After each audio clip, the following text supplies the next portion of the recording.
အမကောင်းဖော်ဖော်တည်းရဲ့ကျလာပရင်းညချီမီမီတပွဲကောင်းလက်ဆောင်ညီကိုရီတွေပြန်လည်မျှဝေပေးပါတယ် OB2 နဲ့ဗီလာကြီးရဲ့ပွဲလေးဖြစ်ပါတယ် OB2 ကကျွန်တော်တို့ဒီစေတာကိုနောက်ဆုံး Z3 နဲ့ရှုံးခဲ့တဲ့ပွဲကဒီကြီးတန်းရပါတော့အိမ်ခွင်းမှာ1.80ဈေးနဲ့ပြီးခဲ့တဲ့ဒါကိုကျွန်တော်တို့အဝေးကွင်းပြ100ရုံနဲ့ကျွန်တော်တို့ပြန်တွက်ကြမယ်ဟေးဆိုလို့ရှိရင် level 30လောက်သာခြေရဖြစ်နေတယ်ဆိုတော့ဗီလာကြီးကအရင်လကမရရကျွန်တော်တို့ဒီတန်းစင်းပတ်ချလေရအလာဘက်ကိုဒီ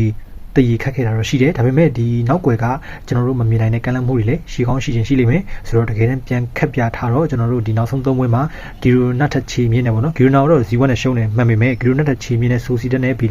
ဘာအိုတို့တောင်မှသူကနိုင်ထားခဲ့သေးတာပေါ့နော်ဒီစေတာထက်ရက်တီမှုတွေမြင်တယ်လို့89ထက်အထက်မှာကြားတဲ့ဒီရက်တီမှုမျိုးနဲ့ဗီလာရေးကလာလီဂါမှာအိမ်ခွင်းအဆုတ်ဆုံးဆိုတဲ့ဒီ15ပွဲမှာ9လုံးသားပေါ့နော်ရှူရရှိတဲ့တပွဲတစ်လုံးတောင်မှအနိုင်ဂိုးမရှူနိုင်တဲ့ကောင်ကို level 60ရှုံးလောက်အစားနိုင်လူကပြင်းပြမယ်ဟေ့ဆိုလို့ရှိရင်အနည်းဆုံး level ရှုံး1.60လောက်1.80လောက်ပြီးတောင်မှဒီ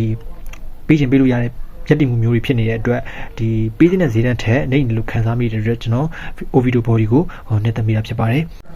ဟုတ်ကဲ့ user တစ်လူလူရှင်းလေးကတော့မထင်တယ်လို့ဂိုးရိုက်နိုင်ရရှိတဲ့ဒီနှစ်ကောင်ရဲ့ဂိုးပေါင်းကြီးလေးက3tỷဆိုတဲ့ဈေးတန်းမှာကျွန်တော်မြေဂိုးပေါင်းကြီးဝင်ရိုးလေးပြောရလို့မြင်မိတဲ့အတွက်လူလူရှင်းနေနဲ့ကျွန်တော်စတုကတ်ဂိုးအောင်ဂိုး user တစ်လက်ဆောင်အဖြစ်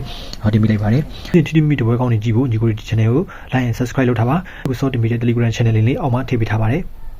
fight 3လုံးနဲ့ iPad ဆော့ချင်တယ်ဆိုလို့ရှိရင်လေအိုင်ဘက်ဆိုလို့ရှိရင်30တိ10%ဖိုက်သုံးဆိုလို့ရှိရင်75% ဘောနက်တွေနဲ့လာဆော့လို့ရပါတယ်လိမ်မှုများခေါ်လည်းမဟုတ်ပါဘူးကျွန်တော်ဘောနက်ယူမယ်ဆိုလို့ရှိရင်ဘောနက်စီကန်ချက်ရှိပါတယ်ဖိုက်သုံးဆိုလို့ရှိရင်မောင်းယူတာတိတက်မရပါတယ်အိုင်ဘက်ဆိုလို့ရှိရင်ကျွန်တော် TU ဆော့ပေးရပါတယ်2020က agent တရန်တစ်ချောင်းနာမည်ပြမရှိရည်တည်လာတဲ့အတွက်ညီကိုတွေငွေတုငွေထုံးနဲ့ဆက်လိုက်နိုင်ဒီပါနဲ့စိတ်ချလက်ချလာဆော့လို့ရပါတယ်ညီကိုတွေအလုံးခွန်လန်ခွန်နိုင်ပါအစီအမီကြပါစေခင်ဗျ